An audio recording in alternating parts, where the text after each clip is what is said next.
ဟောတော်နာသူစိတ်ထားဖြူဟောသူဆိုတာတရားဓမ္မကိုဟောပြောတဲ့ဓမ္မဂရိကပုဂ္ဂိုလ်နာသူဆိုတာတရားဓမ္မကိုနာယူတဲ့တရားနာပရိသတ်နှစ်ဦးနှစ်ဝဟောတဲ့ပုဂ္ဂိုလ်ဘက်ကလည်းပဲစိတ်ထားဖြူစင်ဖို့အမတန်မှအရေးကြီးတယ်နာယူတဲ့ပုဂ္ဂိုလ်ဘက်ကလည်းစိတ်ထားဖြူစင်ဖို့အရေးကြီးတယ်ဒါကြောင့်မို့ဟောသူနာသူစိတ်ထားဖြူလို့ဘုရားမြတ်စွာဟောကြားတော်မူခဲ့တဲ့ဒေသနာတော်တွေထဲကထုတ်နှုတ်ပြီးတော့တရားဟောနေတဲ့ပုဂ္ဂိုလ်ကဘယ်လိုစိတ်ထားနဲ့ဟောတဲ့နဲ့တရားနာတဲ့ပုဂ္ဂိုလ်ကလည်းဘယ်လိုစိတ်ထားနဲ့နာရမယ်ဆိုတာမြတ်စွာဘုရားကအကျိုးရှိရာအကျိုးရှိချောင်းကောင်းကျိုးချမ်းသာတွေကိုဖြစ်ပေါ်စေတတ်တဲ့လမ်းညွှန်ချက်များကိုပေးထားတာရှိပါတယ်ဘုန်းကြီးတို့မြန်မာနိုင်ငံပိဋကတ်၃ပုံစတင်ရောက်ရှိလာတဲ့အချိန်ဟာသမိုင်းမှတ်တမ်းအဆိုရဆိုရင်တော့အနောထာမင်းကြီးရဲ့လက်ထက်ပကံခေတ်မှာစတင်ရောက်တယ်လို့ပြောရမှာဖြစ်ပါတယ်သို့တော်ဒီတဲ့စောပြီးတော့လည်းပဲမြန်မာနိုင်ငံကိုရောက်ဖို့ရအကြောင်းတွေရှိတယ်။ဘာဖြစ်လို့လဲဆိုရင်ပကံခေတ်တဲ့စောတဲ့စရီခေတ္တရာလို့ခေါ်တဲ့ပြည်ခေတ်ဒုတိယပေါင်းမင်းကြီးလက်ထက်ဒုတိယပေါင်းမင်းကြီးလက်ထက်မှာရှင်သာရိပုတ္တရာတို့ကိုရှင်အတ္တစီဟောကြားခဲ့တဲ့ယေရမဟေတုပ္ပဝါဒေတာဟေတုတထာဂတောအာဟဆိုတဲ့ဒီခါရလေးကိုရေးမှတ်ထားတဲ့ရွှေပေလွှာရွှေပြပိုက်မြေတွေကတူးဖော်ပြီးတော့ရရှိတယ်ဆိုတာသမိုင်းထောက်ထားရရှိဒီလိုလေးနဲ့တဲ့တရားဓမ္မတွေတရေခိတ္တရာလို့ခေါ်တဲ့ပြည်ခိကလေးကပကံခေတ်မတိုင်ခင်ကရောက်ရှိနေတယ်လို့ဒီလိုပြောအောင်အဲလိုရောက်ရှိလာတဲ့ဘုရားမြတ်စွာရဲ့တရားဓမ္မတွေဟာအမြဲတမ်းများတယ်ဘုရားများတယ်စာမျက်နှာနဲ့ပြောမယ်ဆိုလို့ရှိရင်တော့2000ကျော်3000 4000ပတ်ဝန်းကျင်မှာရှိနိုင်တယ်ပေါ့ဒါတောင်တူရာတွေကိုခြုံပြီးတော့ရိုက်ထားတာဒီကနေ့တိပိဋကဒရစာဝဲပွဲမှာပြန်ထမ်းထားတာဒါတွေအကုန်မဟုတ်ဘူးဥယျာဉ်20ပဲပြဋ္ဌာန်းထားတယ်အဲ့ဒီဥယျာဉ်20ဟာစာမျက်နှာပေါင်းပြောမယ်ဆိုလို့ရှိရင်8026မျက်နှာလို့ဆိုတယ်အဲ့ဒီ8026မျက်နှာသောစာတွေကိုကျက်မှတ်ပြီးတော့အနည်းဆုံးအမြန်ဆုံး10နှစ်လောက်ဒါတွေကိုအာကုန်ဆောင်ပြီးတော့အလွတ်ရအောင်ကြက်ပြီးတော့ပြန်ဆိုနိုင်ရမယ်ပြန်ဆိုနိုင်ရင်ဒရဆိုတဲ့ဘွဲ့ပေးတယ်အဲ့ဒီမိမိပြန်ဆိုချက်ပြန်ဆိုထားတဲ့စာပိုက်တွေရဲ့အဓိပ္ပာယ်တွေကျမ်းရင်ကလာတဲ့အဓိပ္ပာယ်အထက်ကရာတီကလာတဲ့အဓိပ္ပာယ်ဆိုတဲ့အဲ့ဒီအဓိပ္ပာယ်အသေးစိတ်တွေကို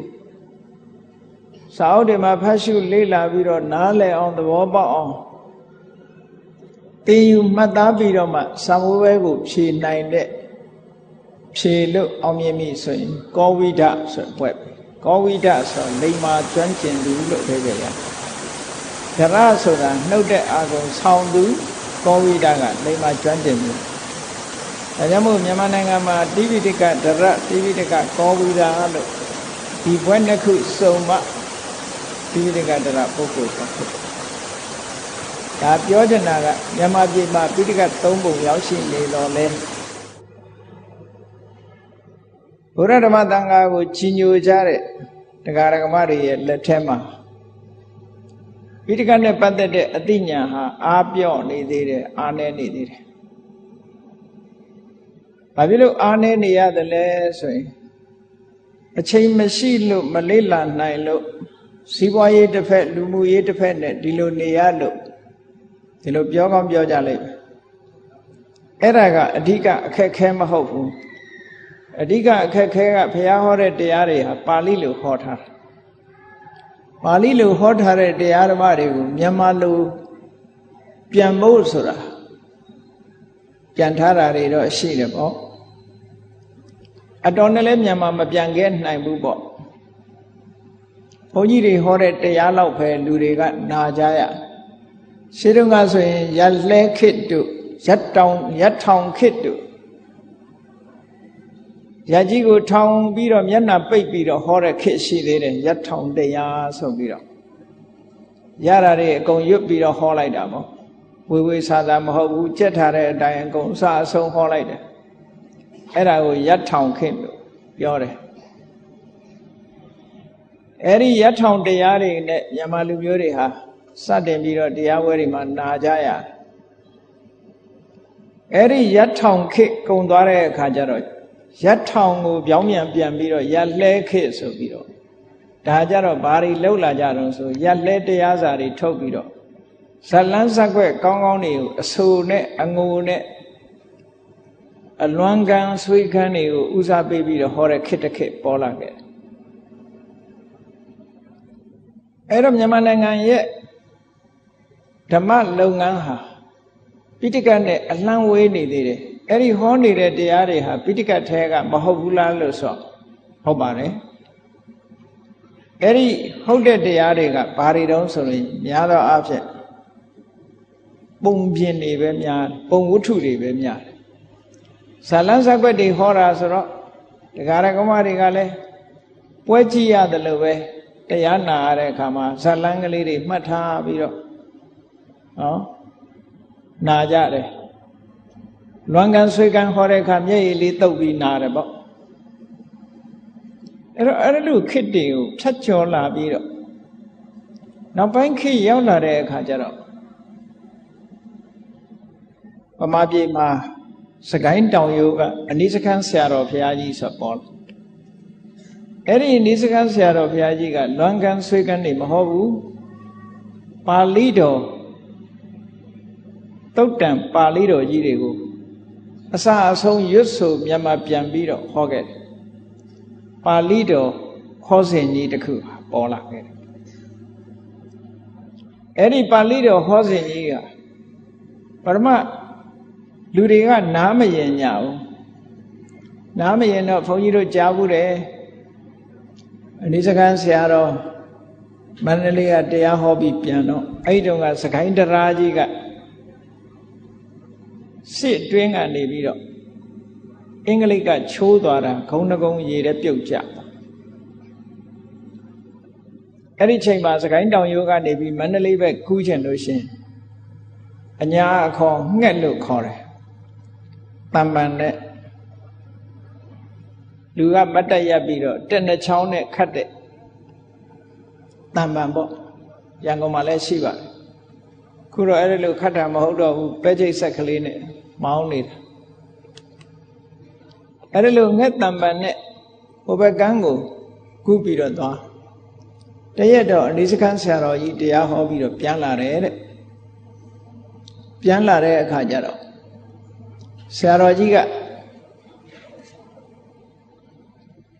တမ္ပံပဲ့ပိုင်းမှာထိုင်နောက်ဆရာတော်တစ်ပါးကဥပိုင်းမှာထိုင်အလဲကောင်မှာဈေးရောက်ရာကပြန်လာတဲ့ဒကမကြီးနှစ်ယောက်ကအလဲကောင်မှာထိုင်နေအောက်ကသူတို့နှစ်ယောက်ကဘာပြောလဲလို့ဆိုညကအနိစ္စခန်းကိုတော်တရားဟောတာသွားနာတယ်တဲ့ပါဠိတွေရွတ်ပြီးတော့အ내တွေဆိုနေဘာတွေပြောမှလည်းမသိဘူးလို့ပြောတဲ့အဲ့ဒီပြောတာကိုရှေ့ကကြားခဲ့တဲ့ဆရာတော်ကနေပြီးတော့တဆင့်ဖောက်တဲ့ချလို့ဒီစကားကိုကြားဘူးလာတာပေါ့ဆိုလိုတာကဒီပါဠိတော်ကြီးတွေဟာဟောတော်လဲလူတွေနဲ့မနှိစက်ဖက်နဲ့ဖြစ်ဝေးမြဲဝေးနေသေးတယ်ပေါ့ဘာဖြစ်လို့လူတွေနားထဲမှာပါဠိဘာသာတွေရွတ်ပြီးတော့အ내တွေပြန်နားထဲမှာရှင်းပြီးတော့မသွားသေးဘူးရှင်းမသွားသေးသည့်အတွက်ကြောင့်ဘုရားဟောတဲ့ပိဋကပါဠိတော်တွေနဲ့လူတွေဟာဝေးမြဲဝေးနေကြတယ်ဒီနောက်ပိုင်းခေတ်ရောက်လာတဲ့အခါကျတော့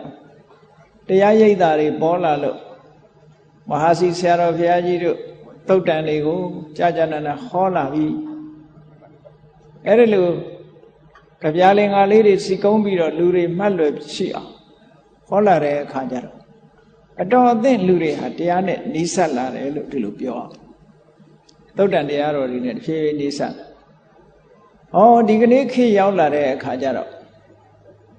တရားဟောတဲ့စနစ်တွေဟာပြောင်းသင့်သလောက်ပြောင်းလာပြီးတော့တရားနာတဲ့ပုဂ္ဂိုလ်တွေမှလည်းပဲပြောင်းသင့်သလောက်ပြောင်းလာခံယူနိုင်မှုတွေဟာတိုးတက်လာတယ်လို့ပြောရမှာဒါဝမ်းသာစရာတစ်ခုပဲဘုန်းကြီးတို့လည်းတရားဓမ္မဟောတယ်ဆိုတာ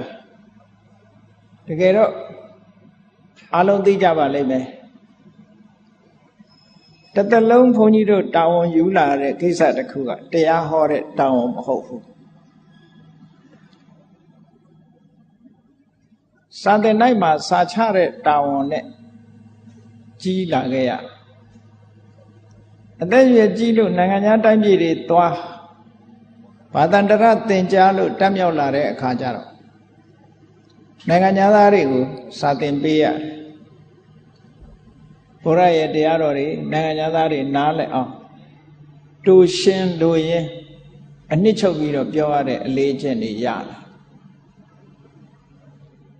နိုင်ငံသားတွေနဲ့မြန်မာတွေနဲ့ကြွာတာဘာရှိလဲနိုင်ငံသားတွေကသင်္นานတက်နေတဲ့အချိန်ဒီအရှင်းလင်းဟောပြောနေတဲ့အချိန်နားမလည်ဘူးဆိုချက်ချင်းလက်ညှိုးထောင်တာမဆိုင်ဘူးမိကုံးမေးတာပဲချက်ချင်းဗမာလူမျိုးတွေကတော့အဲ့လိုမဟုတ်ဘူးရက်ထောင်ခစ်ခရဲကခေါင်းလေးငုံပြီးတော့တရားနာလာတဲ့အကျင့်ကဒီကနေ့အထိအဲ့တိုင်ပဲဒီလိုလေးပဲနားတယ်နားလဲတာဖြစ်စေနားမလဲတာဖြစ်စေခေါင်းငုံပြီးတော့တရားနာသိမသိတရားဆုံးနေထိအောင်တော့နာကြတာပဲတရကြောရှည်တဲ့ကိုတော်နဲ့တွေ့ရင်တော့လွန့်လိမ့်နေတာလည်းရှိတယ်သို့တော်ထိုင်ရင်အိပ်ပျော်သွားတာတွေလည်းရှိတယ်ပေါ့နော်အဲ့ဒါလို့ခေမျိုးမျိုးကြော်ဖြတ်လာဒီကနေ့ဘုန်းကြီးတို့တရားဟောတယ်ဆိုတာဟာစာသင်ပေးတဲ့ပုံစံနဲ့ပဲဟောတာ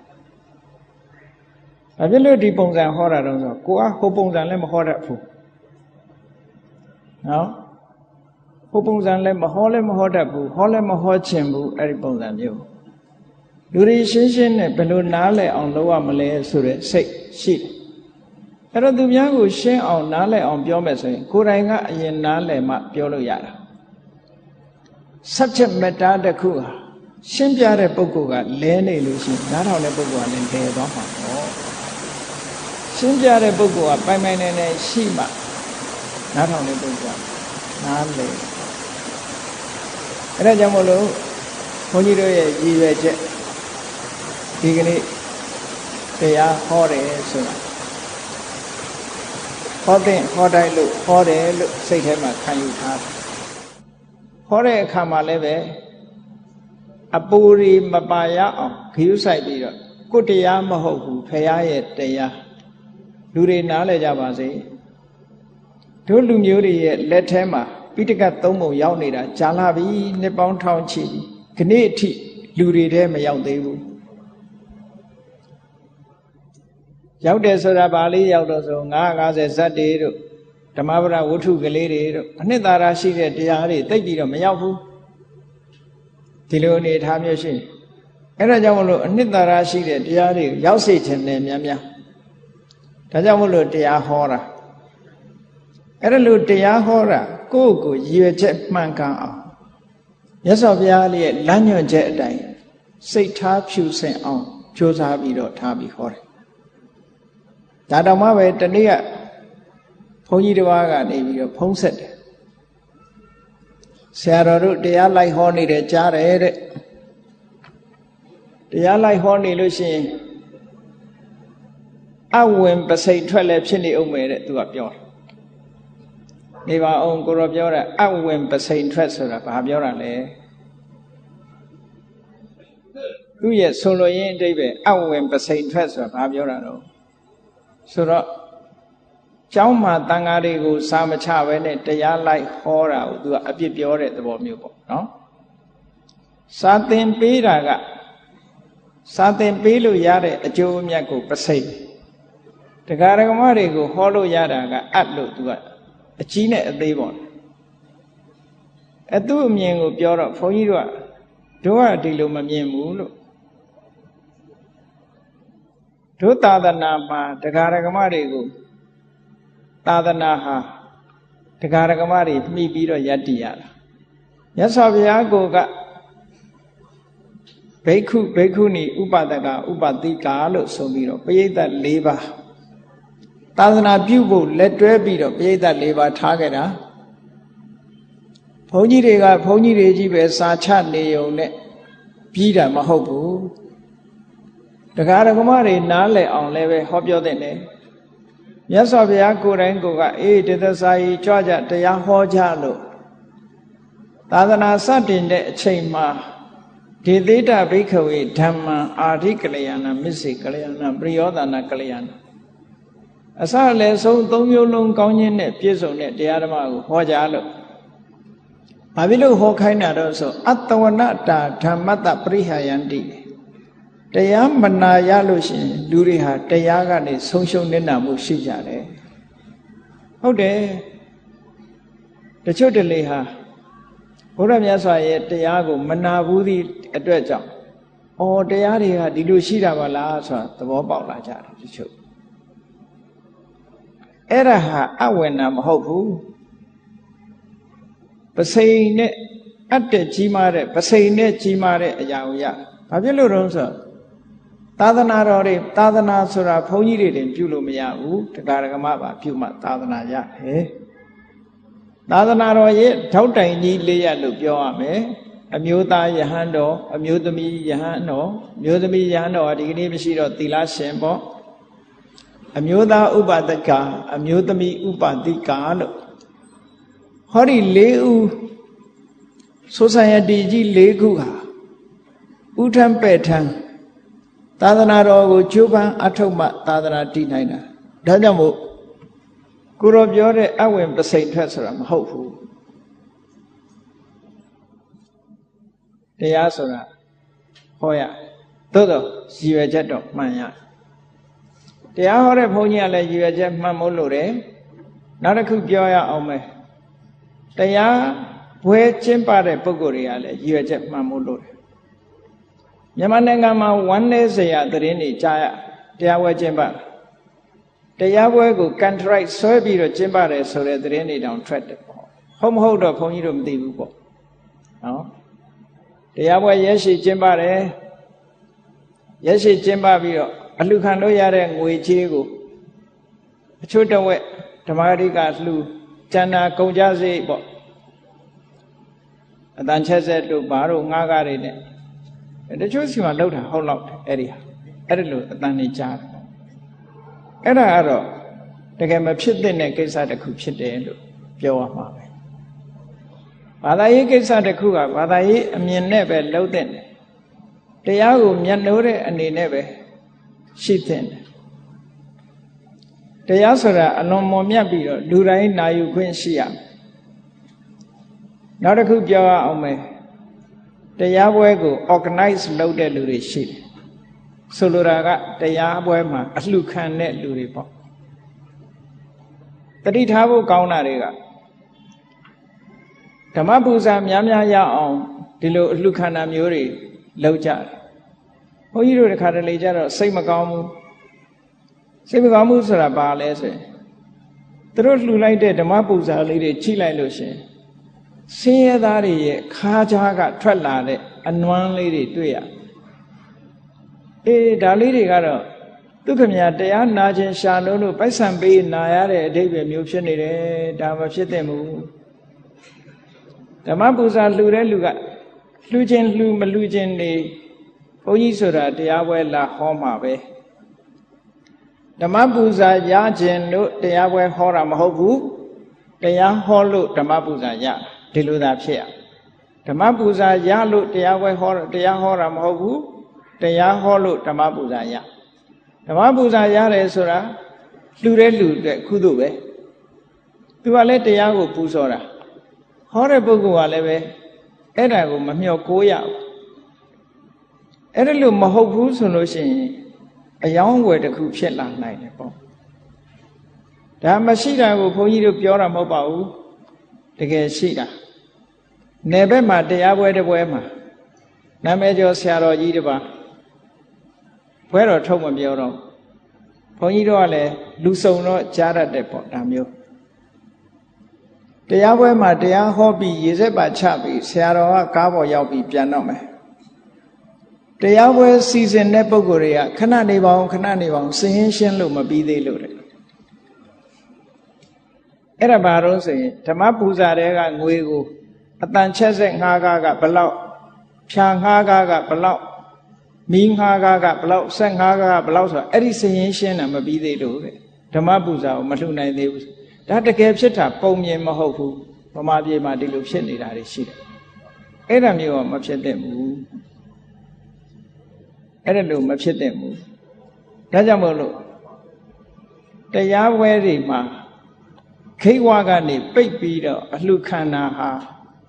မမှန်ကန်ဘူးလို့ဘုန်းကြီးတို့ကတော့ခံစားတယ်။ဘာဖြစ်လို့မမှန်ကန်လို့ဆိုတရားနာခြင်းလို့လာရတဲ့ပုဂ္ဂိုလ်ကအလှခံဘုံထဲမှာအလှခံမထည့်ခဲ့ရလို့ရှိရင်အလှခံတဲ့လူကလည်းအဲ့နာမှာရှိနေတာ။အဲ့တော့တရားအလှခံတရားလှူတဲ့ဒီငွေပလားတွေကိုပတ်စံလေးမထည့်ပဲနဲ့ဝင်သွားရမှသူ့ဖို့မှာရှက်ကောင်းရှက်ပေလိမ့်မယ်။ဒါမျိုးကမဖြစ်သင့်ဘူး။တရားနာတယ်ဆိုတာအခမဲ့ပဲနာသင့်တယ်။တရားတရားပေါက်လို့လှူတာကိုသာလက်ခံသင့်တယ်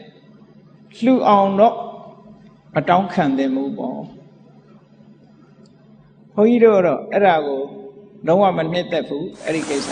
။ဘုန်းကြီးတို့နာမည်သုံးပြီးတော့အလှခံတယ်ဆိုတာတွေလည်းကြားတယ်။ဆရာတော်ကြီးကကျမ်းမာရေးမကောင်းဘူး။အမှန်တမ်းဝမ်းနေစရာတွေပြောကြတယ်။လူတနာလာအောင်တောင်းတာနဲ့တူတူဒါကတောင်းစားအဆင့်ရောက်သွားအဲ့ဒါလို့မဖြစ်တယ်ဟိုလွန်ခဲ့တဲ့တစ်နှစ်ကဘုန်းကြီးကစင်ကာပူသွားတာဆေးကုသွားတာမဟုတ်ဘူးသူတို့ကဆေးကုသွားတယ်ထင်တယ်စင်ကာပူကနေပြီးတော့အဘိဓမ္မာသင်တန်းပို့ချဖို့ရပင့်တယ်နှစ်စဉ်ပင့်တာအဘိဓမ္မာသင်တန်းသွားပို့ချပင့်တာကိုစင်ကာပူဆေးကုသွားမှဆေးဘဝကလှူကြပါအောင်လို့အဲ့ဒီလူတွေကသူတို့သဘောနဲ့သူတို့လှူခန္ဓာမျိုးဘုန်းကြီးတို့ကနောက်ကျပြန်ကြားတယ်ပေါ့အာဆေးဘဝကအမှမလို့ဘုန်းကြီးဆိုတာဘယ်နေရာရောက်စင်ကာပူရောက်တဲ့အခါစင်ကာပူတရားဓမ္မတွေရှိသူတို့ပဲကုပေးတကယ်လဲဆေးကုသွားတာမဟုတ်ဘူးအဲ့တော့အဲ့ဒီလိုမျိုးတွေပြောတာတွေကတော့လုံးဝမကောင်းတဲ့အပြောဆိုမျိုးတွေပဲဘုန်းကြီးတို့လည်းတိတ်ခါကြတယ်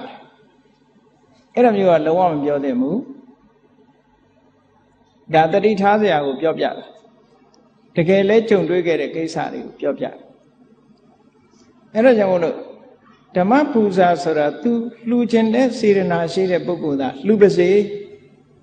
လှူကြပါတန်းကြပါလို့ပြောเสียမလို့ဘူးလှူခြင်းလို့ရှိရင်လှူလို့တဲ့ပုဂ္ဂိုလ်တွေအစဉ်ပြေအောင်အလှလက်ခံတဲ့နေရာလေးတာရှိတဲ့နဲ့အလှခံဖလားဆိုတာမထားသင့်ဘူးအေးတချို့ဆိုလမ်းပိတ်ပြီးတော့အလှခံထားတယ်ဘုန်းကြီးတို့နဲ့တခါပကံကြောင်ဥပက်ကိုတခါကြီးတယောက်နဲ့ခရီးသွားဘူးတယ်ခရီးသွားတဲ့အခါကျတော့ခိတ်တခိတ်မှာရှေ့ကနေပြီးတော့မောင်းတန်ကြီးတားပြီးတော့အလှခံပုဂ္ဂိုလ်ကလှခံတယ်အလှခံတာဗာနဲ့လှခံတော့ဆိုဖြတ်ပိုင်းနဲ့အလှခံတယ်လဲဆိုသေးတယ် तू ကရေးထားတာဘယ်လောက်50တဲ့ဖြတ်ပိုင်းဖြုတ်ပေးတယ်အဲ့ဘုန်းကြီးနဲ့ပါလာတဲ့တခါကြီးကလည်းခတ်ရွတ်ရွတ်ကို तू ကမင်းတို့ဒါဘာလောက်ထားလဲတဲ့အလှခံတာလားငွေကောက်ထားလားတဲ့အလှခံတာပါတဲ့ဟာအလှခံတာဆိုလို့ဘာဖြစ်လို့50လို့ရေးထားတယ်ငါးသရာတာငါးချက်ပဲဆိုပြီးငါးချက်တန်ပြစ်ချပြီးတော့ဆက်သွားလိုက်ဟောဒါမျိုးတွေဖြစ်တယ်ပေါ့ဒါကိုတွေဖြစ်ခဲ့တာတခုပဲပေါ့နောက်ပြီးတော့ဘုန်းကြီးတို့ဒီရန်ကုန်ကတကားတယောက်ဘုန်းကြီးတို့တညင်ဘက်မှာကျောင်းဆောက်တယ်ကျောင်းဆောက်တယ်ဆိုတာတရားဓမ္မတွေလှူတာသူ့တရားဓမ္မတွေဘက်ကဘာမှမလိုဘူးလူတန်းနေကြတာပဲဘုန်းကြီးတို့ကဘာမှတော့အလှခံစရာလည်းမလိုဘူးသူ့ဘာသူတရားပေါက်လှူတာပဲအဲတရားတယောက်ကဘာလာလျှောက်တော့ဆိုဆရာတော်ကျောင်းဆောင်နေတာ ဖြတ်ပိုင်းလေးရိုက်ပေးပါတဲ့သူအလှခံပေးပါမယ်တဲ့ဟာတခါကြီးဘယ်လိုပြောလိုက်တာလဲလို့ဘုန်းကြီးတို့ကတစ်သလုံးဒီလိုအလှခံလုပ်တဲ့ဘုန်းကြီးမဟုတ်ဘူးလို့လောက်ပါနဲ့လို့အဲ့ဒါလို့လူတွေကလည်းရှိသေးတယ်လောကမှာကိုလူချင်းကိုယ့်အကိုလှူသူများကိုသွားပြီးအလှခံတာမျိုးကိုလုံးဝမလုပ်နဲ့ဒီနေ့ကတည်းကဘုန်းကြီးတို့မုံရွာမှာတရားပွဲသွားတယ်တရားပွဲကျင်းပတဲ့တကားကဆရာတော်အထုပ်ပတ်တိရိုက်ပြီးတော့ဝေပြားစီအေးဝေပေါ်စာမှုချမ်းလာပြ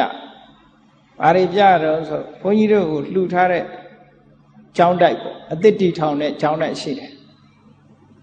အဲ့ဒီကျောင်းတိုက်မှာဘာအဆောက်အဦတွေတော့ပြီးပြီဘာအဆောက်အဦတွေဆောက်ဖို့လိုသေးတယ်လို့သူကရှာဟာဘာဖြစ်လို့ဓာတ်တွေထဲ့တာလဲမထဲ့နဲ့လူတွေသိနေတာပဲသူလူချင်းသူကသူလာလူလိုက်မယ်ဒါအလှခံတဲ့သဘောပဲလုံးဝမလုပ်ပါနဲ့လို့ဘုန်းကြီးတို့ကစောစောသိလို့ပဲဖြစ်ခိုင်းလိုက်ရတယ်တခါတရံကျတော့ဘုန်းကြီးတို့သဘောနဲ့မဟုတ်ပဲနဲ့ဒီလိုဟာမျိုးလောက်ကြတယ်တချို့ကတစ်ချက်၅ပြားနဲ့စေရနာတရားပေါက်ရင်လူကရှိတာအကုန်ထုတ်လို့သူများလာအလှခံလို့ရှိရင်တစ်ချက်၅ပြားပဲထည့်မှာပေါ့လူစိတ်ကကြည့်လေမြတ်စွာဘုရားကဆုံးမထားတာတွေရှိတယ်ယာစကောအပိယောဟောတိတဲ့အလှခံတဲ့လူဟာအမုန်းခံရတယ်တဲ့ပြီးတော့နောက်ယာစနံရောဒနံအာဟုတဲ့အေးတောင်းတာဟာငိုတာပဲဘာဖြစ်လို့ငိုခြင်းရဘာဖြစ်လို့လူတကာရဲ့အမုန်းခံရမုန်းတတ်တဲ့ယာစကောအပိယောဟောတိရှင်းတော့ကအမတ်ကြီးအိမ်ကိုရင်လေးတစ်ပါးကသွားပြီးတော့အလှခံတဲ့အလှခံတော့တကာကြီးကပြောတယ်ကိုရင်ယာစကောအပိယောဟောတိတောင်းတတ်တဲ့ပုဂ္ဂိုလ်ဟာအမုန်းခံရတယ်ဆိုတာမသိဘူးလားလို့ဆိုတော့ကိုရင်ကလည်းအညံ့မခံဘူး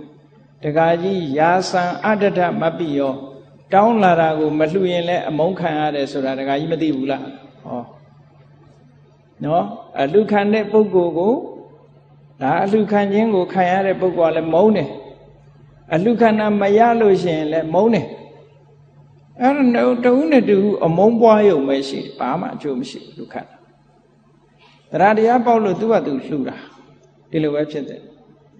ဘုန်းကြီးတို့မမရရဒီအသက်ဒီရွယ်ရောက်လာပြီကိုယ်ယဟန်ခံထားတဲ့ယဟန်တကယဟန်မတောင်းမှာပဲနှစ်ခါတည်းပဲတောင်းမှုတယ်ဒါခဏခဏပြောတာမတောင်းမှုနဲ့ခဏခဏပြောလို့အဲ့နှစ်ခါတော့တောင်းမှုတယ်ဘာလို့ခြင်းလဲဆိုတာပြောဘူးတယ်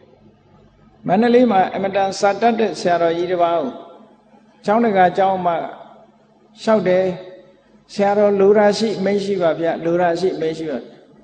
ဆရာတော်ကြီးကဘာပြောတို့ကလေးမှမဟုတ်တာကလေးလိုမုံတောင်းနေရအောင်မလားကိုယ့်ဘာကိုကြည့်လှူပေါ့လို့ပြောတယ်ဟောကိုယ့်ဘာကိုကြည့်လှူဘာလို့လဲဆိုတော့ကိုယ့်ကိုကြည့်လူရဲထင်တာလှူတို့ကဘာလို့လဲညာလို့လဲဒီလျှောက်ပြောစရာမလိုဘူးလို့ဘုန်းကြီးဆိုတာညာတိပဝရိတဆွေမျိုးဆိုရင်တောင်းကောင်းတယ်အလိုရှိရင်ဆရာတော်တပည့်တော်စီအလှခံပါဖရာလို့ဆိုရင်လည်းတောင်းကောင်းတယ်ပေါ့ညာတိပဝရိတဆိုတာရှိအဲ့တော့ဘုန်းကြီးတွေဆိုတာဝိနည်းသိက္ခာပုဒ်အတိုင်းနေထိုင်မယ်ဆိုလို့ရှိရင်ပစ္စည်း၄ပါးနဲ့ပတ်သက်လာလို့ရှိရင်ပရိကထာတဲ့ဩဘာသတဲ့နိမိတ်တဲ့ဝိညတိတဲ့ပါဠိလိုပြောမယ်ပရိကထာဆိုတာရိတ်စကားရိတ်ပြောတာရိတ်တန်ရိတ်ဖန်းတန်ပန်းပြောတာပေါ့ရိတ်ပြီးတော့ပြောတာပေါ့နော်ရိတ်ပြီးတော့ပြောတာရိတ်တယ်ဆိုတာစောင်းချိတ်ပြီးတော့ပြောတာပေါ့စောင်းချိတ်ပြောတာအဲ့ဒါပရိကထာတိုက်ရိုက်တောင်းတာမဟုတ်ဘူးစောင်းချိတ်ပြောတာအဲ့ဒီစောင်းချိတ်ပြောတဲ့ပုံဝတ္ထုလေးတောင်ရှိသေးတယ်ဘုန်းကြီးတစ်ပါးတဲ့အိမ်နေကြွလာတတ်တဲ့ဘုန်းကြီးတစ်ပါးအိမ်တဲ့အိမ်ဝင်နေဆွမ်းစားချိန်ဝင်လာတဲ့အခါကျတော့အိမ်ရှိတက္ကမကြီးကလည်းမလှူခြင်းဘူးမလှူခြင်းတော့ဗာပြောတော့ဆိုဩဒီကိုရောကလည်းဆွမ်းငိမ့်ကြီးကြွလာကြားအောင်ပြောတယ်အိမ်ထဲမှာလည်းအိုးထဲလည်းဆံမရှိဘူးတဲ့ဆံသွားချီအောင်မယ်နဲ့ဆိုပြီးတော့အိမ်ပြင်ထွက်သွားတော့ကိုရောကလည်းပြန်မလာမပြန်ဘူးတက္ကမကြီးပြန်လာသည့်ထိအောင်သူကအိမ်မှာရှိတယ်အဲ့ဒီအချိန်လေးမှာ तू ကမီးဖိုချောင်ဝင်ကြည့်လိုက်တယ်ဆံမရှိဘူးဆိုတော့တကယ်ဟုတ်လား ကိုရောကတ်နဲ့သွားတွေးတဲ့အခါကျတော့တက္ကမကြီးကညည်းညူပြီးတော့ဆံလည်းဘယ်သူမှချိမဲ့လူမရှိဘူးတဲ့ကိုရောလည်းဘာမှကတ်เสียမရှိဘူးပေါ့ပြောတော့အဲ့ဒီကိုရောဘာပြောတော့ဆိုတက္ကမကြီးရေဘုန်းကြီးဒီကနေ့ကံမကောင်းမှုဆိုတာသိပါတယ်တဲ့လမ်းမှာဟောဒီဘက်ကိုလာတော့မှလမ်းမှာမွေကြီးတစ်ကောင်တွေ့တယ်အဲ့ဒီကလေးကနမိတ်မကောင်းဘူးလို့ထင်တာလေအဲ့ဒီမွေကြီးကဟောအခန်းထောင်ထားတဲ့ကြံကြောင်းကြီးလောက်ရှိတယ်တဲ့ဒါနဲ့ကြောက်အားလန့်အားနဲ့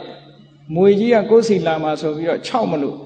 ခဲရှာလိုက်တဲ့အခါကျတော့ခဲလုံးကြီးတစ်လုံးတွေ့တယ်အဲ့ဒီခဲလုံးကြီးကဟိုအိုးထဲမှာထည့်ထားတဲ့ထက်ညက်ခဲကြီးလောက်ရှိတယ်ဒါနဲ့ခဲနဲ့ပြစ်လိုက်တဲ့အခါကျတော့မွေကြီးကသွားဖြီးပြီးတော့ပြတယ်အစွဲတွေထုတ်ပြအဲ့ဒီအစွဲတွေကဟိုနားဆန်အိုးတွေကဆန်သီးလေးလိုပဲဖွေးနေတာတဲ့အဲ့ဒါတည်းမကဘူးမွေကြီးကစိတ်တွေဆိုးပြီးတော့အစိတ်တွေပန်းထုတ်တယ်ငွေစိတ်တွေကဟောအိုးတွေကထောပတ်တွေတိုင်မဲ့တဲ့အယောင်ကတက္ကမကြီးကသူ့ပစ္စည်းတွေဒီကိုယ်တော်မမြင်ဘူးထင်လို့ပြောတာဟိုကိုယ်တော်အကုန်လိုက်ပြီးအိုးတွေပါတွေဖွင့်ကြည့်ထားတယ်အဲ့ဒါနဲ့ကြံကြောင်းလည်းဖြတ်ထညက်လည်းချမ်းနော်ဆန်နဲ့ထမင်းချက်ထောပတ်ကလေးလောင်းပြီးတော့ဆွန်းတနကတ်လိုက်ရတဲ့အဲ့ဒါပရိကထာလို့ခေါ်တယ်ပေါ့ယန္တန်ဃာတွေမှာအဲ့လိုမလုပ်ရဘူးတဲ့ပရိကထာဩဘာသအရေးအယောင်ပြတာနိမိတ်ဆိုင်ပြတယ်ဆိုတာတရားဓမ္မတွေလာတဲ့အခါမှာကျောင်းတွေရှင်းတမန်မြေကွက်လက်ကိုရှင်းအရှင်ဘုရားအဲ့ဒါဘာလို့ဖို့တော့ဆိုဒီနေရာကျောင်းဆောက်မလို့တကားကြီးကျောင်းတကားပေါ်ပြီလားဘယ်အောင်ပေါ်အောင်မလဲဟောအဲ့ဒါမျိုးကိုဒါနိမိတ်လို့ခေါ်တယ်ပစ္စည်းလေးပါးနဲ့ပတ်သက်လာလို့ရှိရင်အဲ့ဒီပရိကထာတို့ဩဘာသတို့နိမိတ်တို့မလုပ်ရဘူးတဲ့မြတ်စွာဘုရားအကုန်လုံးတော့မဟုတ်ဘူးပရိကထောပါဒဝိညာတိနတ်လဘပစ္စည်းဓွာယသင်္ကန်းတို့ကျောင်းတို့ဒီကိစ္စတွေနဲ့ပတ်သက်လာပြီဒီဟာမျိုးမလုပ်ရဘူးလို့ဆိုပရိကထောပါဒဝိညာတိဆွမ်းရဲ့သင်္ကန်းရဲ့ဒီကိစ္စနဲ့ပတ်သက်လာလို့ရှင်ပရိကထာဆိုတာတွယ်ဝိုက်ပြီးမပြောရဘူးဩဘာသအရေးရောင်ပြတာမလုပ်ရဘူးတောင်းတာမလုပ်ရဘူးကျောင်းကြတော့အရေးရောင်ပြတာပြကောင်းတယ်တဲ့ဆေးကြတော့တောင်းလဲတောင်းကောင်းတယ်လို့ဒီလိုဝိနည်းတိတ်ခါကိုတွေမှာဒီလိုရှိတယ်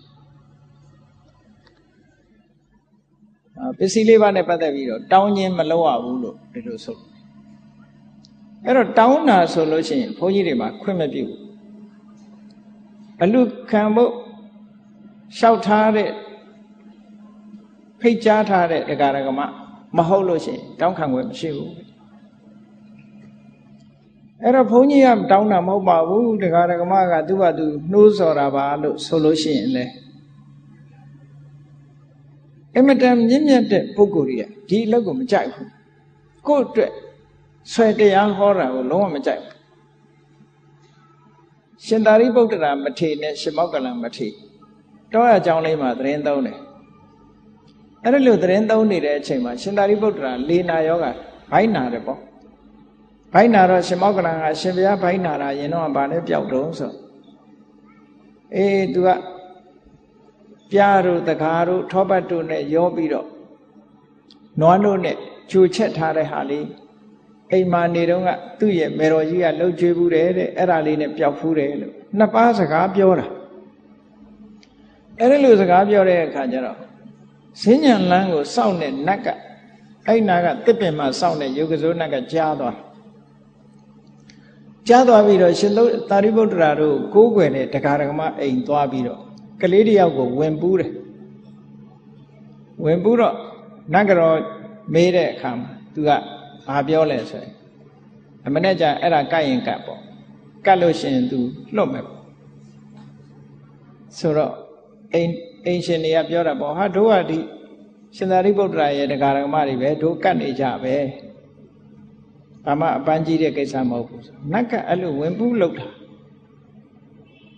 နောက်တည်းကျတော့ရှင်သာရိပုတ္တရာကမကြမ်းပါလို့ကြောင်းပါပဲနေတယ်ရှင်မောက္ကလံကဆောင်းကန်သွားပြီးတော့အဲ့ဒီအိမ်ကြွသွားအဲ့ဒီအိမ်ကတရားဓမ္မတွေကအစင်သက် ရှင်သာရိပုတ္တရာပြောတဲ့အတိုင်းအကုန်လုပ်ထားရှင်မောက္ကလံကိုကတ်တယ်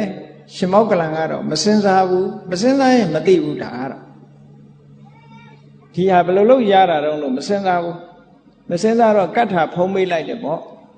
ရှင်သာရိပုတ္တရာအတွက်တပိတ်နဲ့တည်သွားတယ်တရားဓမ္မတွေကထည့်ပေးလိုက်ကျောင်းရောက်တဲ့အခါကျတော့ရှင်သာရိပုတ္တရာဟာငါပြောတဲ့အတိုင်းရနေပါလားဘယ်လိုရတာလဲသူ့ဘာသူသဘာဝအတိုင်းရတာလားလို့စဉ်းစားကြည့်လိုက်တဲ့အခါကျတော့နတ်ရဲ့ပယောကပါနေတယ်ပါနေတော့သူကတခွန်းနဲ့ပဲပြောတယ်ငါရှင်မောက္ကလံနဲ့ဒါမစားတိုက်ဘူးတဲ့ဒီနုက္ကနာသမင်းဟာမစားတိုက်ဘူးမစင်ကြယ်ဘူးလို့ဆိုရှင်မောက္ကလံလည်းမစင်ကြယ်ဘူးဆိုဘာဖြစ်လို့တော့ညာဖြစ်လို့တော့ပြောမနေဘူးတပိတ်ကိုယူပြီးတော့သွားသွန်ပလိုက်တာပဲချက်ချင်းအဲ့ဒီတပိတ်ထဲကနုက္ကနာတွေသွန်ပြလိုက်တာနဲ့တပြိုင်နက်ရှင်သာရိပုတ္တရာရဲ့ဆွဲကပ်နေတဲ့အမတန်နာနေတဲ့လေနာယောဂလည်းပျောက်သွားတယ်အဲ့ဒီမှာရှင်သာရိပုတ္တရာပြောတယ်ဘိုင်းနာလို့ငါရဲ့ဥတွေအပြင်ထွက်ချင်ထွက်သွားပါစေတဲ့မအပ်ဆက်တဲ့ပစ္စည်းကိုငါမသုံးချင်ပါဘူးလို့ဟောတယ်လို့ကြည်ညိုချရဘုန်းကြီးတို့အဲ့ဒါတော့မကျင့်နိုင်တောင်မှပဲဒီမထေရမြတ်ကြီးကျင့်တယ်လို့ဟာအတူယူအားကြကြရမှာဒါကြောင့်မလို့ဆွဲတရားဟောလို့ရလာတဲ့ဟာတွေကဘယ်ရာမှကောင်းတာမရှိဘူးဒါကြောင့်မလို့ဒါတွေလည်းတတုပြုဖို့ကောင်းတယ်တတိပြုဖို့ကောင်းတယ်သူ့ဘာသူတရားတရားအလျောက်ဖြစ်လာတဲ့ဟာမျိုးကြတော့လက်ခန္ဓာသူလည်းကုသိုလ်ရတယ်ကိုယ်လည်းပစ္စည်းလေးပါးနဲ့ပတ်သက်ပြီးတော့30ကရှိတယ်ဓမ္မိယလတ္တလို့ခေါ်တယ်တရားသဖြင့်ရလာတယ်ဒါမျိုးကနှုတ်နှဝအကျိုးရှိတယ်အဲ့ဒါမျိုးသာဖြစ်တဲ့နယ်လို့ဒါစာပေကိုလေ့လာကြမယ်ဆိုရင်ဒီအချက်လက်တွေစာပေကျမ်းဂန်ထဲမှာပါတယ်ဒါလည်းပဲဒီတရားဝဲကျင့်ပါတဲ့ပုဂ္ဂိုလ်တွေတတိထားတဲ့အချက်တစ်ခုပဲကောင်းပြီတရားဝဲကျင့်ပါတယ်ဆိုကြတဲ့ကဓမ္မပူဇာလှူတဲ့ပုဂ္ဂိုလ်ရှိပြီးသားပဲ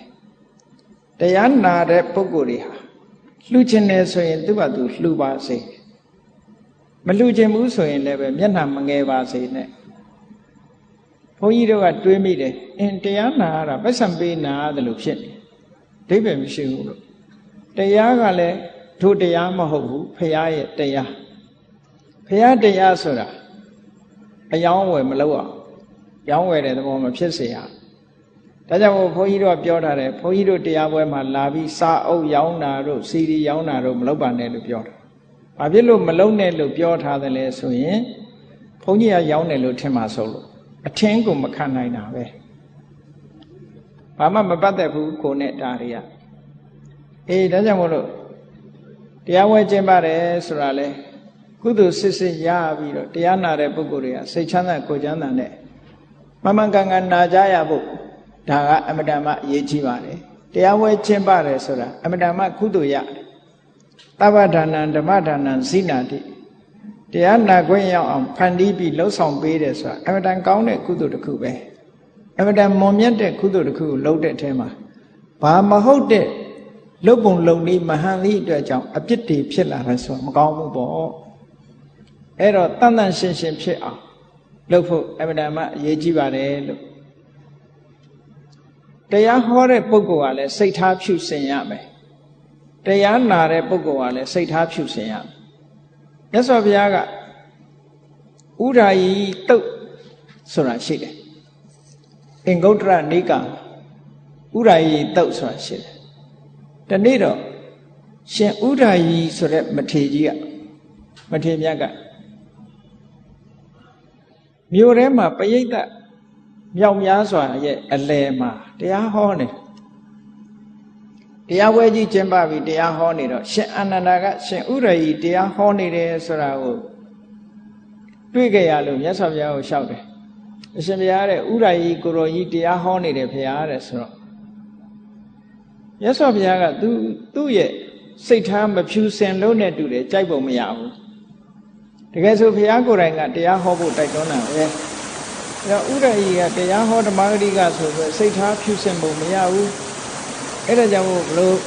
မရှိတော့ပြန်အာနန္ဒာတဲ့သူများကိုတရားဟောဖို့ဆိုတာလွယ်တယ်လို့မအောင်မေ့နေနဲ့တရားဟောတဲ့ပုဂ္ဂိုလ်ဆိုတာနှလုံးသွင်းမှန်ကန်ဖို့အမှန်တမ်းလိုအပ်တယ်အဲ့ဒီ နှလုံးသွင်းရမယ်အချက်၅ချက်ရှိတယ်တဲ့မှန်ကန်တဲ့နှလုံးသွင်းတဲ့တရားဟောနံပါတ်1ကဘာတော့ဆိုရင်ကိုဟောတဲ့တရားဟာ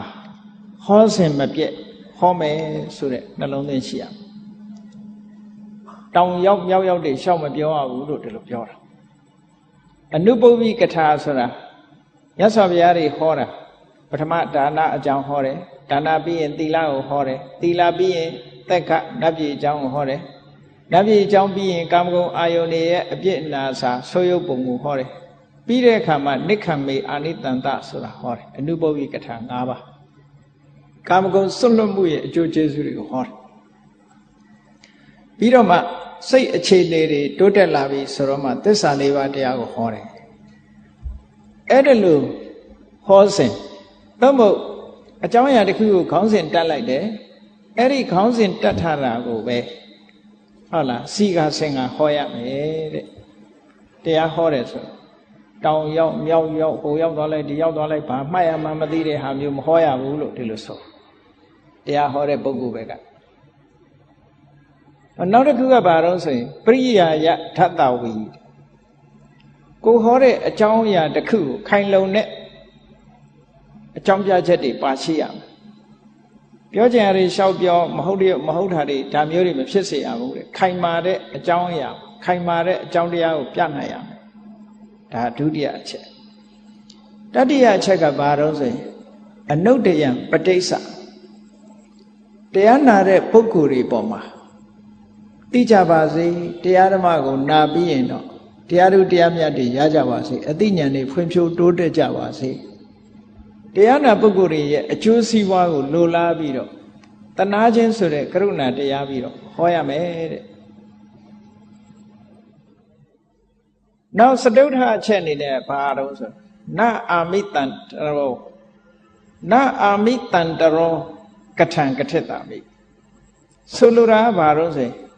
လတ်လာပါကိုမျှော်ကိုးတဲ့စိတ်နဲ့တရားမဟောရဘူးလေတရားဟောရင်တဏှတွေငွေကြေးတွေရတယ်ငွေကြေးတွေရလို့ဆိုတဲ့အနေအထားမျိုးနဲ့ငွေကြေးကိုမျှော်ကိုးပြီးဓမ္မပူဇာကိုမျှော်ကိုးပြီးတရားမဟောရဘူးတဲ့စိတ်ထဲမှာအဲ့ဒါမျိုးဟောနိုင်မှတရားဟောတဲ့နယ်ပေါ့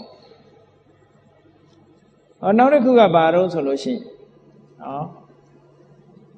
၅ခုတရားတဲ့အတ္တနိစ္စပရိဉ္စအနုပဟိစ္စကထံခရတ္တဘယ်သူကထိကားပုတ်ခတ်တာမလုပ်ဘူးမိမိကိုယ်ကိုလည်းထိပါပုတ်ခတ်မှုမလုပ်ဘူးမိမိကိုယ်ထိပါတယ်ဆိုတာတခြားပြောတာမဟုတ်ဘူးကိုယ်တော့မြောက်စားတယ်သူတစ်ပါးကိုတော့နှိမ့်ချတယ်ကိုယ်မြောက်ပင့်ပြီးသူတစ်ပါးကိုနှိမ့်ချပြီးတော့ဟောတဲ့အဟောမျိုးလည်းမဟောရဘူးတဲ့ဒါအဲ့ဒီလိုစိတ်ထားမှန်ကန်ပြီဆိုလို့ရှိရင်ဒါဟောသူဘက်ကစိတ်ထားဖြူတယ်လို့ဒီလိုပြောသူဟောတဲ့တရားဟာစင်ကြယ်တဲ့တရားလို့ဥဒ္ဒဟိသုတ်တံမှာမြတ်စွာဘုရားတရားဟောတယ်ဆိုတာဒီအချက်၅ချက်နဲ့နှလုံးသွင်းမှန်ကန်ရမယ်တဲ့ဒီနှလုံးသွင်းမှန်ကန်မှုရှိရမယ်ဒေသနာစဉ်တိုင်းဟောမယ်အကြောင်းပြချက်ခိုင်လုံစွာဟောမယ်တဏှာကရုဏာကိုရှေ့ရှုပြီးတော့ဟောမယ်လတ်လာပါကိုမျှော်ကိုးတဲ့အနေနဲ့မဟောရဘူးနော်လတ်လာပါကိုမျှော်ကိုးတဲ့စိတ်နဲ့မဟောရဘူးမိမိကိုမြောက်ဝါကြွားပြီးသူတစ်ပါးကိုနှိမ့်ချအပြစ်ဆိုပြီးတော့မဟောရဘူးတဲ့ဟောအဲ့ဒီလိုနှလုံးသွင်းတရားမှန်ကန်တဲ့ပုဂ္ဂိုလ်မှစိတ်ထားဖြူစင်လို့တရားဆိုတာသူများကိုဟောတဲ့နဲ့တဲ့အနှုတ်မဆိုမဟောတဲ့ဘူးလို့မြတ်စွာဘုရားပြောတရားဟောဆိုပေမဲ့လို့ဒီအခြေအနေမျိုးတွေနဲ့ပြည့်စုံမှဟောတဲ့နဲ့နောက်ကတ္တဗတန်ယုတ်မှာမြတ်စွာဘုရားဟောထားတာရှိသေးတတိပေးထားတာရှိရှင်မကတ္တဗကြီးကိုစံနမူနာထားပြီးတော့မြတ်စွာဘုရားကဟောတယ်တရားဟောတဲ့ပုဂ္ဂိုလ်တိုင်းဟာတဲ့မှန်ကန်တဲ့စိတ်ဓာတ်နဲ့ခုနကစိတ်ထားဖြူစင်မှုနဲ့သူတစ်ပါးကိုတရားဟောရမယ်ဖြူစင်တဲ့စိတ်ဓာတ်နဲ့တရားဟောညင်နွားတဲ့စိတ်ဓာတ်တွေမရှိရဘူးအဲ့တော့ဖြူစင်တဲ့စိတ်ဓာတ်ဆိုတာဘာလဲလို့ဆိုတရားရဲ့ကောင်းမြတ်တဲ့ဓမ္မဂုဏ်ကိုအာရုံပြုပြီးတော့ဟောတဲ့တယ်သက်ခါတော်ဘဂဝတာဓမ္မောမြတ်စွာဘုရားဟောတဲ့တရားမှန်တဲ့တရားကိုတန်ဋိဋ္ဌိကို လူတိုင်းကိုယ်တိုင်ကျင့်ကိုယ်တိုင်သိနိုင်အကာလိကောအခုလို့အခုအကျိုးရဩပနေအေဟိပတိကောကိုမိတ်ဆွေတွေကိုဖိတ်ခေါ်ပြီးတော့လှုပ်ဆမ်းမှာကြည်စမ်းမှာနာစမ်းမှာလို့ပြောထိုက်တဲ့တရားဩပနေကောအခုတရားနှလုံးသွင်းရင်အခုတည်းမှာစိတ်ကငြိမ်းအေးသွားတာဖြစ်လို့ချက်ချင်းနှလုံးသွင်းတဲ့နဲ့ပစ္စတံဝေရိတဘောဝိညုဟိအသိဉာဏ်ရှိတဲ့ပုဂ္ဂိုလ်တိုင်းအတိအသီးခံစားသိရှိနိုင်တယ်တဲ့အဲ့ဒီတရားရဲ့ဂုံကြီးနဲ့ကိုက်ညီအောင်တရားရဲ့ဂုံရှိမှုဒီ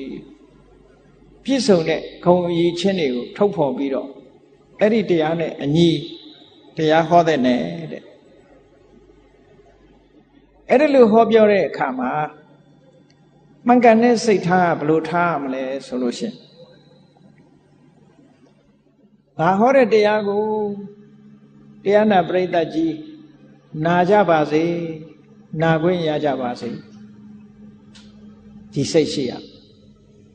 ငါဟောတဲ့တရားနာကြပါစေဘာဖြစ်လို့ဒီလိုစိတ်ထားရမှာတော့ဆိုရင်ဓမ္မတပရိဟာယန္တိအတ္တဝနတာယဓမ္မတပရိဟာယန္တိတရားဆိုတာမနာရလို့ရှိရင်ဆုံးရှုံးနေတာမှုဖြစ်တတ်တယ်ဒါကြောင့်မို့ဆုံးရှုံးမှုမဖြစ်ရအောင်ဓမ္မတအညတာရောဘဝိတန္တိတရားဆိုတာနားလည်သွားရင်သိသွားရင်စိတ်ဓာတ်အမှန်တမ်းခိုင်မာသွားနိုင်တယ်ငြိမ်းချမ်းသွားနိုင်တယ်တရားမနာရလို့ရှိရင်ဓမ္မအတိကဆုံးရှုံးသွားနိုင်တယ်ဒါကြောင့်မို့ငါဟောတဲ့တရားကိုအားလုံးနားနိုင်ကြပါစေဒီလိုစိတ်ထားပါနောက်ဆက်ပြီးတော့စိတ်ထားရမှာငါဟောတဲ့တရားကိုနာပြီးတဲ့အခါမှာတရားရဲ့အနှစ်သာရကိုသိရှိကြပါစေဓမ္မအတိတွေရရှိကြပါစေလို့စိတ်ထားရမယ်နောက်တစ်ခုကဓမ္မအတိတွေကိုသိရှိပြီးတဲ့အခါမှာအဲ့ဒီဓမ္မနဲ့လျော်စွာနေ့စဉ်နဲ့အမျှကျင့်သုံးနေထိုင်နိုင်ကြပါစေတရားဆိုတာ way of life ဘယ်လိုနေရမယ်ဘယ်လိုထိုင်ရမယ်လူလောကမှာလူတွေနေကြထိုင်ကြတဲ့အခါမှာတရားဓမ္မနဲ့ဘယ်လိုနေရတယ်တရားအသိရှိလာတဲ့ပုဂ္ဂိုလ်ကနေရထိုင်ရတာအစအမှန်တန်ချမ်းသာဒါကြောင့်မို့လို့တရားအတိုင်းလိုက်နာကျင့်သုံးပြီးတော့နေထိုင်နိုင်ကြပါစေဆိုတဲ့မွန်မြတ်တဲ့စိတ်ထားတွေနဲ့ဟောပါလို့ကတ္တဗတန်ယုတ်မှာမြတ်စွာဘုရားဒီလိုဟောထားဒါတွေကိုဘုန်းကြီးတို့ကလိုက်နာဖို့ကြိုးစားဒါတရားဟောတဲ့ပုဂ္ဂိုလ်တွေဘက်ကပြောဘုန်းကြီးတို့ဒီအချက်ကိုလိုက်နာနိုင်အောင်ကြိုးစားမကြိုးစားနိုင်ရင်တရားမဟောတဲ့မူမဟောတဲ့မူဟောဒါဖြင့်ဒါကဟောသူဘက်ကစိတ်ထားဖြူပုံပြောပြဒီလိုမထားလို့ရှိရင်ဟောသူဘက်ကစိတ်ထားမဖြူဘူးလို့ပြောအောင်အဲ့တော့တရားဆိုတာနာရတယ်တရားနာလို့ရှိရင်ဘယ်လိုအကျိုးကျေးဇူးတွေရနိုင်သလဲတရားဝဲလာပြီးတော့တရားနာတယ်ဆိုလို့ရှိရင်ချက်ချင်းလည်းငင်အကျိုးတွေရဘာတွေရအတုတံသူနာတိမကြားဘူးတာတွေကြားရတယ်ဟောတုတံပရိယောတပေတိအရင်တော့ကကြားဘူးတယ်ဒါပေမဲ့စိတ်ထဲမှာမရှင်းဘူးအခုတစ်ခါနာလဲရတော့စိတ်ထဲမှာရှင်းသွားတယ်နားလည်သွားတယ်ဟောမကြားဘူးတာကြားရတယ်ကြားဘူးတာတွေလည်းပဲရှင်းသွားတယ်ကြားဘူးတာတွေရှင်းသွားတဲ့အခါဘာဖြစ်တယ်ဆိုတန်တရားတွေလည်းကင်းသွားတယ်တန်တရားတွေကင်းရုံနဲ့မကဘူးမှန်မှန်ကန်ကန်မြင်တတ်လာတယ်ဘဝပေါ်မှာအမြင်မှန်းလာတယ်ဒါလို့ဆိုလို့နောက်ပြီးတော့တရားနာရလို့စိတ်တွေဟာကြည်နူးလာတယ်တဲ့ဒါတရားနာရတဲ့ပုဂ္ဂိုလ်ရဲ့ရနိုင်တဲ့အကျိုးကျေးဇူးပဲလို့ဒီလိုဆိုလို့တာเนาะအဲ့ဒါတရားနာတဲ့ပုဂ္ဂိုလ်ကြီးဘက်ကနေပြီးတော့ဟုတ်လားဒီရနိုင်တဲ့အကျိုးဒါကြောင့်မလို့တရားဆိုတာဟောပြောပေးရတယ်ဒါဖြင့်တရားနာသူတွေဘက်ကစိတ်ထားဖြူစင်အောင်ဘယ်လိုနာရမလဲလို့ဆိုရင်တရားနာတဲ့ပုဂ္ဂိုလ်တွေဘက်ကလည်းလိုအပ်တယ်တဲ့မိမိမှာအကျိုးရှိအောင်နာတတ်တဲ့ပုဂ္ဂိုလ်မျိုးဖြစ်ရမယ်အဲ့ဒီအကျိုးရှိအောင်နာတတ်ဖို့ကြတော့ဘာလဲလို့ဆိုရင်တရားစကားနဲ့ပတ်သက်ပြီးတော့တရားစကားအပေါ်မှာရှုတ်ချတာမျိုးမလုပ်ရဘူးတဲ့ နော်အပြစ်ရှာရှုတ်ချတာမျိုးမလုပ်ရဘူးနောက်တစ်ခုကတရားဟောပြောတဲ့ဓမ္မဂတိကပုဂ္ဂိုလ်ကိုလည်းရှုတ်ချတာမျိုးမလုပ်ရဘူးတဲ့နောက်တစ်ခုကိုရှုတ်ချတာလည်းမလုပ်ရဘူးတဲ့ဒါဖြင့်တရားကိုရှုတ်ချတယ်ဆိုတာဘာလဲဆိုရင်ဒီတရားကလည်းဘယ်လိုတရားကြီးမှလည်းမသိဘူးဘာနားလဲရမှမသိဘူးဟောတရားကိုရှုတ်ချတယ်လို့ခေါ်တယ်ဓမ္မဂတိကကိုရှုတ်ချတယ်ဆိုတာဘာတွေဟောနေမှလည်းမသိဘူးဟောဘာတွေဟောနေမှလို့ဘာတွေပြောနေမှလည်းမသိဘူးရှုတ်ချကိုရှုတ်ချတယ်ဆိုတာဘာပြောတာလဲဆိုဒီလိုလေးနေတဲ့တရားကြီးတွေငါဘယ်နားနိုင်မလို့ငါဘယ်လိုလုပ်နားလဲနိုင်မလို့နားမလဲဘူးကိုမတန်ဘူးလို့ဒီလိုကိုအထင်သေးအမြင်သေးမျိုးလည်းမလုပ်ရဘူးလို့ဒီလိုဆိုလို့လေအဲ့ဒါတရားနာတဲ့ပုဂ္ဂိုလ်ဘက်ကဒီစိတ်ထားတွေမရှိရဘူးလို့ပြောတာအဲ့ဒီစိတ်ထားတွေရှိပြီးတော့တရားနာမယ်ဆိုလို့ရှိရင်တဲ့တရားဥတရားမြတ်တောင်မရနိုင်ဘူးလို့ခေါ်ထားတာဗျာအဲ့ဒါမျိုးတွေစိတ်ထဲမှာရှိနေတယ်ဆိုရင်တရားဥတရားမြတ်မရနိုင်ဘူးတဲ့ဒါကြောင့်မို့လို့မရှိစေရနောက်တစ်ခုကတရားနာပြီဆိုလို့ရှိရင်ဟိုတွေးဒီတွေးတွေရှောက်တွေးမနေရဘူးတရားထဲမှာအာယုံစိုက်ပြီးတော့နာရမယ်တဲ့ဝိခိတစိတ်တွေကဟိုရောက်ဒီရောက်နဲ့စိတ်တွေမငြိမ်မဲနဲ့တရားနာတာမျိုးမလုပ်ရဘူးစိတ်အာယုံဟာတရားထဲမှာစိုက်ထားပြီးတော့ဒီလိုပဲတရားနာရမယ်လို့ဒီလိုခေါ်တယ်နောက်တစ်ခုကဘာလို့ဆိုရင်ဟောထားတဲ့တရားပေါ်မှာမှန်ကန်တဲ့နှလုံးသွင်းတရားရှိရမယ်ဟောဒီအချက်တွေနဲ့ပြည့်စုံမှတရားနာရင်ကနေပြီးတရားဥတရားမြတ်တွေရနိုင်တယ်တရားဥတရားမြတ်မရလို့ရှိရင်အသိဉာဏ်တွေရနိုင်တယ်လို့ဒီလိုပြောတာ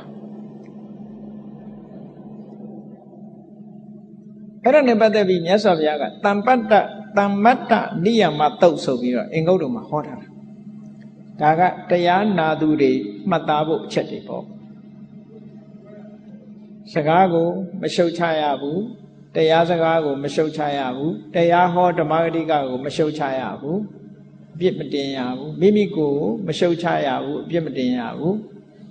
စိတ်ပြန့်လွင့်ပြီးတော့မနေရဘူးစိတ်တည်တည်ငြိမ်ငြိမ်နဲ့တရားနာရမယ်မှန်ကန်တဲ့နှလုံးသွင်းရှိရမယ်မှန်ကန်တဲ့နှလုံးသွင်းဆိုတာတရားပေါ်မှာနှလုံးသွင်းတတ်ဖို့ပေါ့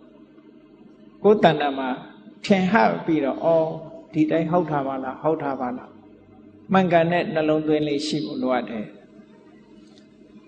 နောက်တုတ်ကြတော့ဘာကိုထပ်ပိုးပြီးတော့ထည့်ထားတော့ဆိုရင်တရားနာတဲ့ပုဂ္ဂိုလ်ဟာထိုက်တဲ့လို့အသိပညာရှိဖို့လိုအပ်တယ်တဲ့ထိုင်မှိုင်းတဲ့နာတဲ့ပုဂ္ဂိုလ်ဘူးလုံးနာမထွင်းမဖြစ်သင့်ဘူးတဲ့အသိပညာရှိတဲ့ပုဂ္ဂိုလ်ဖြစ်ရစဉ်းစားထပ်ရမယ်လို့ဆိုကောင်းတယ်ဆိုတဲ့အကြောင်းအကျိုးညီညွတ်တယ်မညီညွတ်ဘူးဆိုတဲ့စဉ်းစားတဲ့အသိဉာဏ်မျိုးရှိရမယ်လို့ဒီလိုဆိုနောက်တစ်ခုအရေးကြီးတာဘာလို့ဆိုရင်ကိုမသိတာကိုသိအောင်မဆောင်ရဘူးတဲ့မသိရင်မသိဘူးပဲသိရင်သိတယ်တချို့ကကိုမသိပြီပဲလို့ငါသိပြီးသားပါလို့ဆိုပြီးတော့လှုပ်တတ်တယ်လို့အထင်ရောက်တတ်တယ်ဒါတွေငါသိဘူးတာပဲငါကြားဘူးတာပဲငါမှတ်ထားဘူးတာပဲငါအကုန်သိပြီးသားဒါတွေဆိုပြီးတော့အဲ့ဒီလိုမျိုးစိတ်ဓာတ်မျိုးလဲမရှိရဘူးတဲ့အဲ့ဒါတွေရှိမယ်ဆိုရင်စိတ်ထားဖြူစင်မှုမရှိဘူးလို့ပြောတာနောက်တစ်ခုနောက်တုတ်တန်တစ်ခုမှကြတော့ဘာတွေထည့်ပြီးတော့မြတ်စွာဘုရားဟောတော့ဆိုတရားနာတဲ့အခါမှာဂုံအည်ချင်းတွေကိုကျေးဇူးတရားကိုကျေးဇူးကမ်းတဲ့အနေနဲ့ဘယ်နေရာပဲဖြစ်ဖြစ်ဝေဖန်ပြစ်တင်တာမျိုးနော်စကားရဲ့ဝေဖန်ပြစ်တင်မှုမျိုးမက္ခလို့ခေါ်တာပေါ့မက္ခဆိုတာဂုံကျေးဇူးကိုခြေဖြတ်တယ်ဒါတွေကငါသိပြီးသားတွေပါဒါတွေကအပေါ်စားတွေပါဒါတွေလူတိုင်းသိနေတာပါနဲ့ဒီလိုပြောတာမျိုးဟာဒါမက္ခီလို့ခေါ်တယ်တရားဆိုတာရိုးသေးသေးပဲသိပြီးသားလဲထပ်ပြီးတော့ရိုးသေးသေးပဲနားထောင်ရဒီလိုဆိုလိုတာနောက်တစ်ခုကဘာတော့ဆိုလို့ရှိရင် အပြစ်ရှာပြီးတော့တရားနာတယ်တဲ့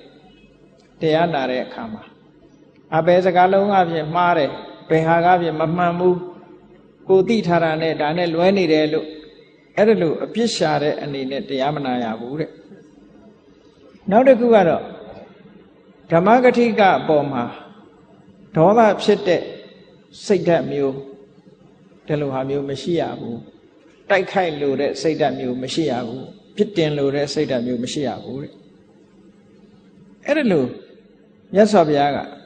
တရားနာတဲ့အခါမှာတဲ့အဲ့ဒီအချက်တွေနဲ့ညီညွတ်ဖို့လိုအပ်ပါတယ်အဲ့ဒါမှတရားနာသူဟာစိတ်ထားဖြူစင်တဲ့ပုဂ္ဂိုလ်ဖြစ်ပြီးတော့တရားနာရင်နဲ့အတိဉာဏ်ဓုတွေရပြီးနောက်ဆုံးမတ်ဖို့ထီအောင်ရနိုင်တယ်လို့မြတ်စွာဘုရားဒီသုတ်တန်တွေမှာဒီလိုဟောတယ်ဒါကြောင့်မလို့ပုဂ္ဂိုလ်ကိုကြည့်ပြီးတော့စကားတိုင်းဟာစကားကောင်းမဖြစ်ဘူးပြောတဲ့စကားဟာအကောင်းဖြစ်ပေမဲ့လို့အကောင်းမဖြစ်တာတွေရှိတယ်အကောင်းဖြစ်အောင်ဆိုတာပုဂ္ဂိုလ်နဲ့လိုက်လျောညီတွေမှအကောင်းဖြစ်တယ်ဆိုပါစို့တရားတရားမရှိတဲ့လူကိုတရားတရားအကြောင်းသွားဟောလို့ရှိရင်စကားကောင်းမဖြစ်ဘူးတဲ့ဘာဖြစ်လို့လဲဆိုတော့ तू ကတရားတရားမှမရှိတော့မရှိတော့တရားအကြောင်းပြောရင် तू ကစိတ်တူတယ်ဘာတွေလာပြောနေတာသူ့မှာမရှိဘူးစိတ်တူတယ်အဲ့ဒါကြောင့်မို့လို့တရားတရားမရှိတဲ့ပုဂ္ဂိုလ်ကိုတရားတရားအကြောင်းတရားအကြောင်းပတ်သက်ပြီးတော့ဟောရင်စကားကောင်းမဖြစ်ဘူးတဲ့ရှိတဲ့ပုဂ္ဂိုလ်ကြမှာစကားကောင်းဖြစ်တယ်ထို့တူပဲ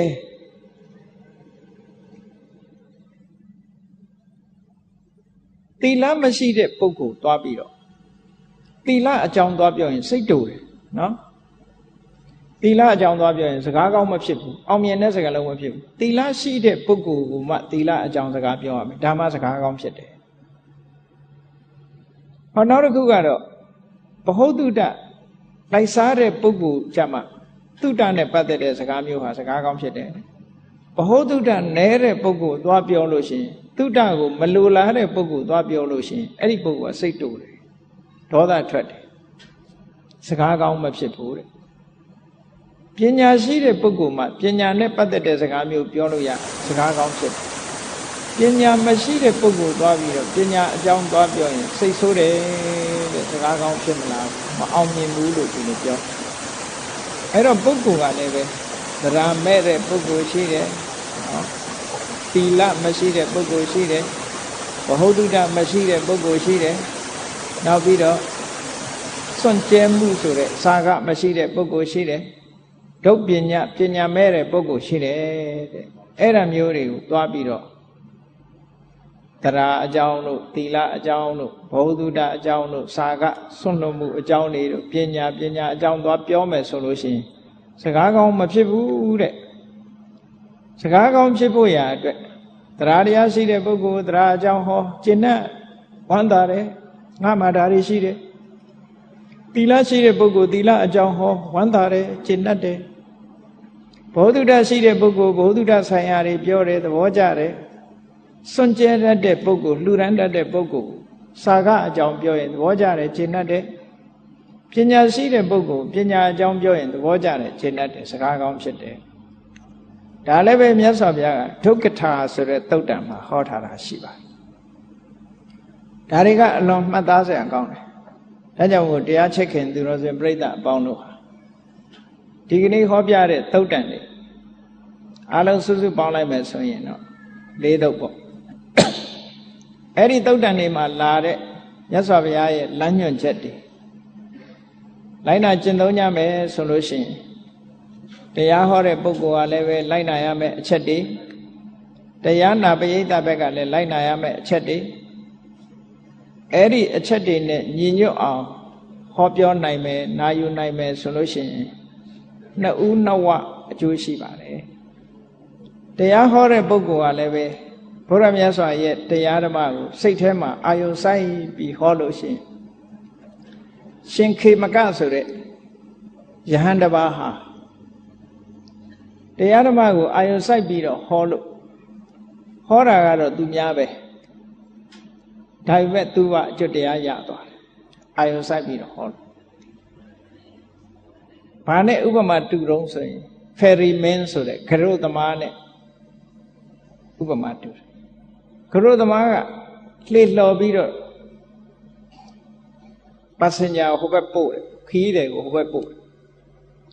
ပို့တာကတော့ခီးတယ်ကိုပို့တာပဲဒါပေမဲ့သူလည်းရောက်သွားတာပဲအဲ့တော့လို့ပဲတရားဟောတဲ့ပုဂ္ဂိုလ်ကသူများကိုဟောတာကိုဟောတဲ့တရားကိုယ့်ဘက်ကိုနာပြီးကိုလည်းအကျိုးရှိရဒီလိုဖြစ်တယ်ပေါ့ဒါကြောင့်မို့လို့ဘုရားမြတ်စွာရဲ့ဆုံးမဩဝါဒတွေကိုလိုက်နာပြီးတော့အခြေခံစပြီးတော့လိုက်နာကျင့်သုံးနိုင်ကြမယ်ဆိုလို့ရှိရင်တရားဟောတဲ့ပုဂ္ဂိုလ်လည်းပဲစိတ်ထားဖြူစင်ဖို့လိုအပ်တယ်တရားနာကြတဲ့ပုဂ္ဂိုလ်တွေကလည်းစိတ်ထားဖြူစင်ဖို့လိုအပ်တယ်နှစ်ဦးနှစ်ဝစိတ်ထားဖြူစင်ပြီးတော့တရားဓမ္မကိုဟောကြမယ်နာကြမယ်ဆိုလို့ရှိရင်မိမိတို့ရည်ရွယ်ချက်ဖြစ်တဲ့တရားဓမ္မကိုသိရှိခြင်းတရားဓမ္မအတိုင်းကျင့်သုံးခြင်းဖြင့်တန်တရားဝဆင်းရဲကနေပြီးတော့ထပ်ပေါက်ကိုရရှိကြမှာဖြစ်တယ်လို့ကိုယ်စီယုံကြည်ပြီးတော့ဒီကနေ့တရားဟောတရားဒီကနေ့ဟောသူနာသူစိတ်ထားဖြူဆိုတဲ့ခေါင်းစဉ်နဲ့ဟောပြောတဲ့တရားအတိုင်းလိုက်နာကျင့်သုံးတော်မူနိုင်ကြပါစေကုန်သတည်း